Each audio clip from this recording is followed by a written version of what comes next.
Welcome to Capitalism TV. It's my favorite thing, hanging out with people who like to make money and build business. So grab a seat, let's have some fun.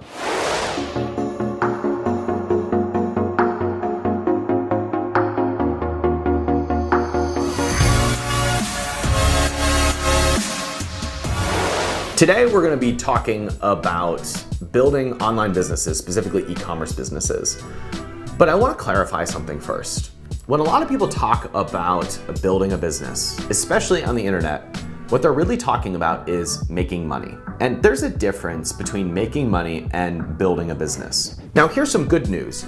You can start out looking for an opportunity, even if it's just doing it for the money, and ultimately make a pivot into turning that into a real business. My buddy Aubrey Marcus kind of did this. He has a $100 million company called Onnit. And Onnit started as just a small little supplement company where I think his first product was selling hangover supplements. And then he created a nootropic that Joe Rogan loved and started talking about. And it made enough money for him to make the pivot into saying, okay, I'm gonna build this into a big lifestyle brand. And so he went from pursuing the money to building something real. Ultimately, you will make the most money, and I wish someone had told me this, if you start out thinking, I'm gonna build the business I want. I want to own this business. I want to hold this for a long time. I'm gonna pay myself from this business. That's how you become a full-time entrepreneur. That's how you build something great. That's how you ultimately get wealthy. And so that's gonna be the focus of this episode. Most people, when they are thinking about what kind of a business that they're gonna start or that they wanna be involved in, will sit and think about what's a good product or what's the best idea, and they often try to force it. It's been my experience and the experience of a lot of some of the most successful entrepreneurs that I know, that the best ideas come in a moment of inspiration when you see a problem that there has to be a solution to. So if you take ownership of a problem that someone else has and you create the solution to that problem, that's where a lot of really good ideas and businesses come from. One of my friends, Suzy Batiz, founded the company Pourri. You've probably seen their ads. They're pretty funny. You would not believe the motherload I just dropped. But here's the story of Suzy and how she came up with a solution that ultimately became a multi-$100 million business. I was at a dinner party and essential oils were always my hobby, and my brother-in-law said something about bathroom odor, and we started talking about can it be trapped? And I felt alive. Like I felt like a zing, and I was like, oh my God, I saw it all. I was like, oils, floats on water, and I just said, I can do that. And he very sarcastically like, oh, you think so? And I was like, yeah, I do. And it took me 9 months. But the difference, Ryan, wasn't that I was creating so that I could get something. So this is this kind of movement. I was being pulled in by this curiosity if I could do something, right? It was like a painter. Can I paint the sun? You know, it's like a Rembrandt. You know, he wanted to paint that skyline exactly. So that's where I was at. Can I do this? Never, ever, ever thought about being product, business, marketing, nothing. Just for the act of creating it. Took me 9 months, ironically, right? And I created, and then it was like, it's so good, you have to share it with the world. Just like I would if I wanted to share the avocado toast with you this morning, right? It's and like, it was really good. It's really good. Yeah. But when you make something really great, you want to share. Yeah. So that's the energy with which Pourri started. And that was the first formulation. Yeah. Really the original formula, It's the if you will. original, yeah. And that still you started using. And it's the base of everything. Yeah, still. We still use that same formulation as our base. Now, Suzy created her own solution. She literally made it herself by hand. And lots of entrepreneurs do that. But that doesn't need to be how it is. You can simply have the idea and go have somebody else make the product. That's what we teach, that's what we talk about. If you have an idea or you have a group of people who have a problem, you can go out to groups and manufacturers who could then make that product. And if you do that well and you serve a very specific target market, you will do just fine. One of the best people that I personally know who does this is my friend Cathryn Lavery. Cathryn has built a few businesses, her most successful being the Batiz.CEO. And this is a business that creates productivity tools and different opportunities for you to be more efficient. And they have a great journal that has become really, really popular. It's actually used by some of the sharks from Shark Tank. And they've built a variety of different products that people really love. And her secret is knowing the customer so well that they can create products that serve them. They know exactly what that person wants and they give them a beautiful customer experience. Cathryn gave a keynote at one of our events in which she talked about how they developed this customer experience, and I want you to watch this. So how many people here have ever bought a product from Apple? Okay, most of you. How many people here still have their boxes that they bought? You know that feeling when you open a new Apple box and it just feels so good? You have that whole unboxing experience. Like, I live in New York, which means I essentially pay rent to store these things. But I just can't throw them away. And that's, when I have that unboxing experience, everyone knows the Apple experience. And so whenever we started working on Best Self, that was something that I put a lot of time and attention into, not like when we were successful and when we had a store, but back when we did the Kickstarter. Or what about Harry's? So, or Apple, you know, they sell cool products, but Harry's sell razors. I mean, like tonight, if you met someone and they were like, oh, I work for a razor company, you'd be like, okay. But they would say, I work for Harry's. You feel like you just like want to ask them so many questions. You'd be like, how do I also work for Harry's? Because that is the difference between building a brand. It's not just about customers and the experience, but people respect it more, and hiring is also going to be easier. So it doesn't have to be just a cool product. It's just creating that cool experience. So I want to talk now about what it is to create an experience in 3 steps. So with everything from Apple to Harry's to the muffin thing, there's a visceral start. There's a feeling that you get when you see a product or a service or whatever it is, something, it's either the look, the taste, the smell, the color, the texture, whatever it is. It's like that first 10-second feeling you have when you see something that you can't really describe, but you know you like it. And then there's the behavioral. This is the part where, is the product easy to use? Do you know exactly what you're doing? Are you confused by it? Do you have questions, or is everything seamless? And then the end is the reflective. This is kind of more the woo-woo stuff, but this is the difference maker between an experience and just selling a product or a service. So this is, does it speak to your self-image? Does it help you express yourself more? Do you have positive memories from the experience? This is the stuff that when you think of creating a product and delivering a product, you want to think of the stuff that they're going to pick up right away. So what's the first 2 minutes of them opening that product or service look like? And then how do they think about it after? What are they to tell their friends? If you were to ask one of your customers, what do you think of my brand, or what do you think of our product? What do you want them to say? And it's helpful to think of that first and then build the experience from that. Because they make such great products that serve a very specific group of people, they're not dependent upon any one platform or system sending them all their money. So they don't just sell on Amazon.com. They don't just sell on Kickstarter. They don't just sell on their own website.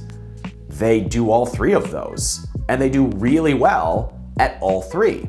One of the mistakes that I see a lot of entrepreneurs make is, in a pursuit of money, they get married to a platform. So they only know how to make money on Amazon, or they only know how to make money on Kickstarter. And when that's the pursuit, you get short-term results, but you don't build long-term wealth. The really cool thing behind all 3 of these examples, Onnit, Pourri, and the Batiz.CEO, is that they've built brands that serve a specific person. They own a business that creates value, that serves other people. And because of that, people show up. And they show up on Amazon, and they show up on Kickstarter, and they show up by buying on Facebook ads, and they show up on buying on your own website. They'll show up in retail stores if they really want your product. The secret is not in the platform. The secret is not in the hack or the strategy or the manipulation or the sales process. The hack is in owning a business that creates value for a very specific person. I know I sound like a broken record. Build an audience. Building the audience? I don't know how to build an audience. Audience is the distribution play. Audience. Audience. That's it. But it's what works. It's the strategy that works to build a real business that you're proud of, that lasts for a long time, and ultimately makes you a lot of money. One of the questions that comes up when people think about this is, okay, well, I don't want to fail, so how do I sell my products? How do I sell it in a way that doesn't force me to be dependent on a specific platform like Amazon.com or wherever you take sales? And some of the best advice that I've seen on this comes from Joel Marion. Joel Marion is an influencer. Actually, he's like one of the real influencers who's built a $100 million company first, and then he went out and built an audience. And Joel has done some really cool things in business, including building the $100 million company BioTrust. And Joel talks about the secret behind his success is in the marketing strategy that allows him to outspend everybody else. So this doesn't mean throwing money down the drain. It means having so much money to invest in marketing that they can communicate why the customer wants their product. So they get the right people that they can serve for a very long period of time. Here's a clip of how Joel walks through his marketing strategy that allows him to beat everybody who's trying to compete with him. If you don't know your numbers right now, you know your homework assignment. Go home and start figuring out how you can know your numbers, because you're never going to be able to scale a business otherwise. What is my customer profit at 30, 60, 90, 180 days? So you can confidently spend more to acquire a customer with certainty. The more certain you are, the more comfortable you're going to be with spending money and going in at negative upfront, okay? Number 3, do the work and get comfortable with complex back-end reporting. Got to get comfortable. It doesn't mean that you have to do it, but you have to build a team and put the pieces in place, and they can do it, okay? I'm not the one actually running queries on the database and generating reports. I hired somebody to do that. But I had to hire the right guy, tell him exactly what I wanted, to be specific to get the numbers that I wanted to get, okay? And number 4, be willing to go negative up front to outbid your competition and get the lion's share of the available traffic in your industry. Going negative up front is something that most people are not willing to do because they're fearful that they'll never make up the amount that they're investing. If I'm spending $50 to acquire a customer and I'm only collecting $35 up front, most people are not comfortable with that because they feel like, I don't know if I want to make that $15 up. And if I do that 1,000 times, 2,000 times, 10,000 times in a month, now it's 10,000 times 15, and you're losing a lot of money. It looks like you're losing a lot of money in a single month. But if you know that in 60 days you're going to make that up, and then everything after day 60 is all profit from that point forward, and you can get 10 times the customers, and you know with certainty, then you can truly start to think about playing this game of scaling, okay? I've said this several times now, but the way that you get wealthy is through ownership. First, taking ownership for yourself and taking ownership in a business. If you have ownership, that's how you get wealthy. I also believe that's how you get happy. If you own the problems that you have, if you take complete ownership for the results you get in your life, and you don't blame other people, and you don't blame your past, and you don't blame your parents, you take ownership for, this is my life, and I'm going to create something awesome out of this. That's when you're free. That's when you get to be happy. That's when you can really create something amazing. We've talked about Suzy Batiz and Pourri in this episode already, but Suzy did more than just start a company. Suzy took ownership for all of her failures and all of the pain that she had, and she used that as leverage. She used that as data to be able to create something different. And I want you to hear the real story behind how she started this business and became successful. I grew up in I checked all the dysfunctional boxes, if any of you guys know. You know, I was molested as a child. My dad was a bipolar alcoholic. My mom was addicted to pain pills. I was molested by my stepfather. I was married at 19, divorced by 20, tried to kill myself when I was 21, in an abusive marriage at 23. So I'm serious, like all those dysfunctional boxes. And what I've realized through all of that is that I stopped feeling because of all of that. Because of what society tells me, because it's cultural, you know, suck up, take it, just push forward, go ahead. And I believed all of that. Again, after my second bankruptcy, I went to a therapist and she said, where do you feel that in your body? I literally said, what body? What are you talking about? Where do I feel that in my body? And she started teaching me about that there's feelings down in me that I had literally cut off because of trauma, society, because I knew that if I would just push through and make it and somehow do all of that, that I would end up being somebody, and then I was going to feel good. That was the plan, right? The subconscious plan. If I just pushed through, then once I got rich, then I was going to feel good. And this therapist started working with me. I started noticing, and the more I started feeling, I'm like, there's a wonderland in here. And not only is there a wonderland, there is a GPS system that I have inside of me that I had no idea existed. This is alive and it's happening. And, you know, I need to activate it and use it. And I don't need all those outside people to tell me what to do. I literally have my body as an ally that can help me go through life. And I had literally cut off my body and just said, you know what, mind, let's go. We're going to tackle the world and we're going to do this thing. And then when I started realizing that my body, that I could feel and that emotions were good, the more I felt sad or angry, at that same level was the amount of good feelings I could have. I had no idea that cutting off all of those negative emotions, we call it, was keeping my pipe constipated, right?